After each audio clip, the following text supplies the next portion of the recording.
मी श्रीधर पाटील देवसरकर, राज्य महाराष्ट्र, विदर्भातून यवतमाळ जिल्हा, तालुका उमरखेड इथून या ठिकाणी कर्नाटकमध्ये कॅन्सरची औषधी घेण्यासाठी आलेला आहोत आणि याच ठिकाणची माहिती तुम्हाला देण्यासाठी मी हा व्हिडिओ बनवत आहो।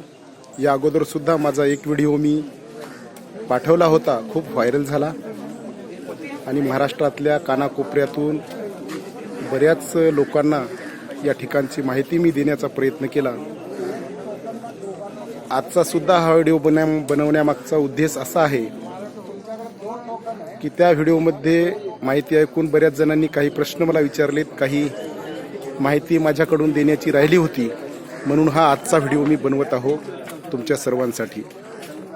मित्रहो, हे ठिकाण आहे नरसीपुरा आणि याच ठिकाणी नारायण मूर्ती हे कॅन्सरसारख्या दुर्धर आजारावर इलाज करण्यासाठी आयुर्वेदिक औषध देतात। आम्ही काल या ठिकाणी आलो आणि या ठिकाणी आम्ही नंबर लावला आणि आज या ठिकाणी टोकन आम्ही मिळाले। मला आत्ताच टोकन मी घेतलं, 7:30 वाजता मला टोकन मिळालं आणि बाकी मंडळींना टोकन देण्याचं काम चालू आहे। तर अशा प्रकारे मी तुम्हाला टोकन घेण्यासाठी आलेल्या लोकांची या ठिकाणी लाईन दाखवत आहो।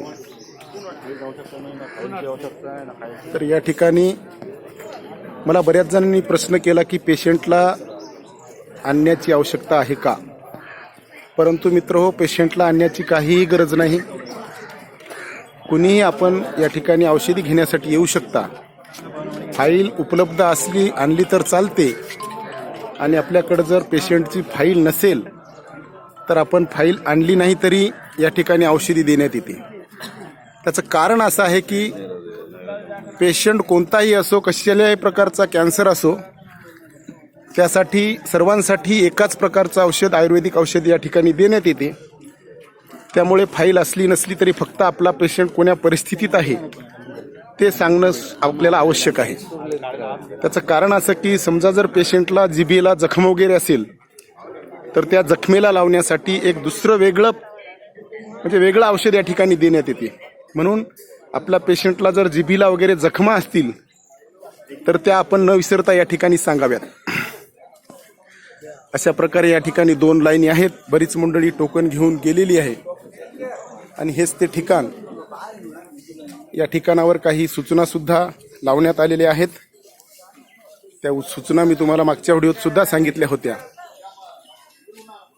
नकली दवाओं से सावध रहे, वैद्य जी मरीज के बीमारी, लिंग, आयु इत्यादि के आधार पर 27 दिनों के लिए औषधि तैयार करते हैं। बाहरी अनधिकृत लोगों से या कुरियर द्वारा दवा न खरीदे। नकली दवा सीधे साधे लोगों को नुकसान पहुंचा सकती है या जानलेवा भी हो सकती है।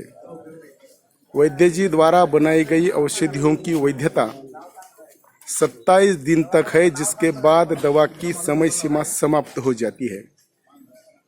तो ये सूचनाएं नारायण मूर्ति जी ने आप सभी लोगों के लिए दी है। नारायण मूर्ति ये बहुत अच्छा काम कर रहे हैं, इसलिए इनको त्यांना पुरस्कार देऊन सुद्धा सन्मानित करण्यात आलेला आहे आणि त्यांचे हे पुरस्कार मी तुम्हाला दाखवत आहो। त्यांना पद्मश्री, पद्मविभूषण, पद्मभूषण अशा पुरस्कारांनी सुद्धा सन्मानित करण्यात आलेलं आहे। हे त्यांचे सर्टिफिकेट आणि अतिशय चांगलं ते कार्य करत असल्यामुळं माझ्या माहितीप्रमाणे त्यांना कर्नाटक शासनानं 300 एकर या डोंगराळ भागामधील शेती ही आयुर्वेदिक वनस्पतींची लागवड करण्यासाठी दिलेली आहे। अशा प्रकारे हे ठिकाण आहे आणि इथंच बाजूला आपल्या नाश्त्याची सुद्धा व्यवस्था आपली आहे। या ठिकाणी आलेली मंडळी नाश्ता करतात, नाश्त्याची सुद्धा व्यवस्था या ठिकाणी आहे।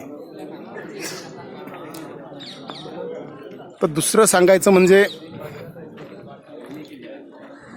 हा व्हिडिओ माझा मी व्हायरल पाठवल्यानंतर बऱ्याच लोकांचे मला कॉल आले आणि त्या लोकांनी मला काही शंका विचारल्या होत्या की पेशंट आणावं लागता का, परंतु पेशंट आणण्याची काही गरज नाही. पैशाच्या बाबतीत सांगायचं झालं तर एका महिन्याच्या औषधीसाठी आपल्याला 400 रुपये या ठिकाणी औषधीसाठी घेतात.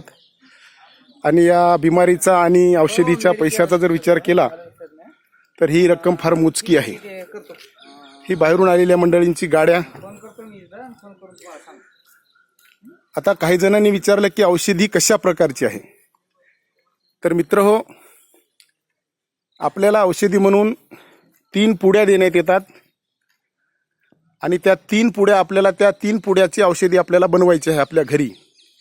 तर त्याची प्रक्रिया अशी आहे की त्यांनी दिलेल्या पुड्यातील 1 पुडी आपण घ्यायची आणि मोठा एखादा गंज घेऊन त्या गंजामध्ये पातेल्यामध्ये आपल्याला ती पुडी आणि 6 लिटर पाण्याच्या द्रावणात ती पुडी टाकायची आहे.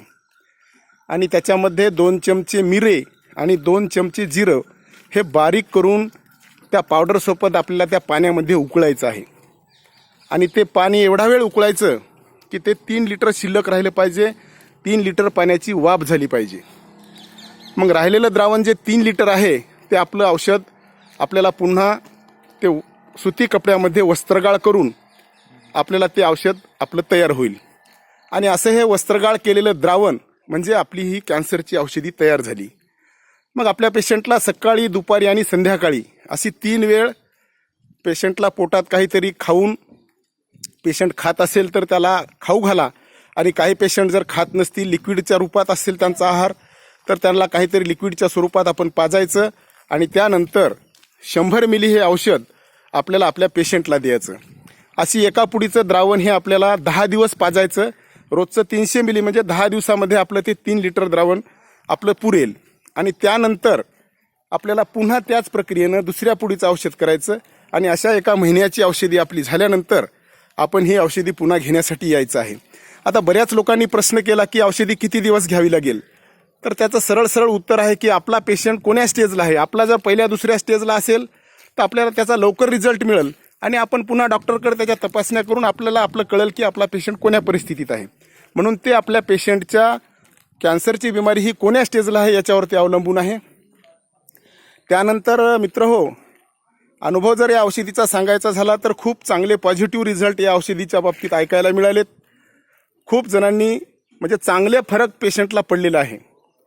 एका पेशंटची माहिती सांगतो तुम्हाला की या ठिकाणी मला माहिती मिळाली. मागच्या वेळेला जेव्हा मी आलो होतो तेव्हा त्या पेशंट 4थ्या स्टेजला तो पेशंट होता. परंतु त्या पेशंटनं 2 महिने झाला औषधी घेतली तर त्याच्या बऱ्याच जखमा, त्यांना घशाचा कॅन्सर झाला होता, बऱ्याच जखमा त्यांच्या कमी झाल्यात. तपासणी केल्यानंतर डॉक्टरनं सुद्धा सांगितलं की यांच्या कॅन्सरमध्ये बरीच प्रमाण यांचं कमी झालेलं आहे त्या आयुर्वेदिक औषधीमुळं. म्हणून खूप पॉझिटिव्ह आहेत. असं काही नाही की काय होईल काय नाही असं शंका कुशंकासारखा विषय नाही या औषधीचा. खूप पॉझिटिव्ह चांगले रिझल्ट या औषधीचे आपल्याला अनुभव ऐकायला मिळालेत. आणि म्हणूनच या औषधीवरचा आमचा विश्वास वाढला आणि म्हणूनच आजसुद्धा मी हा व्हिडिओ तुमच्यासाठी बनवत आहो. बऱ्याच जणांनी विचारलं की मार्ग दुसरा कोणता नाही का येण्यासाठी. तर मी मागच्या वेळेला बसनं आलो होतो म्हणून मी बसचा मार्ग सांगितला. यावेळेला आम्ही प्रायव्हेट वाहनानं आलेले आहो. त्यामुळं प्रायव्हेट वाहनाचा मार्ग आपण लक्षात घ्या की आपल्याला हुबळीला यायचं आहे. हुबळीवरून आपल्याला हंगल नंतर आपल्याला तडसला यायचं आणि तडस नंतर शिकारापुराला आपल्याला यायचं आहे आणि शिकारापुऱ्यानंतर आपण नरसीपुऱ्याला येऊ शकतो. म्हणजे हा जो मार्ग आहे हे अंतर खूप आपल्याला कमी पडते. म्हणून मी तुम्हाला एवढंच कॅन्सरच्या माहितीबद्दल सांगू इच्छितो.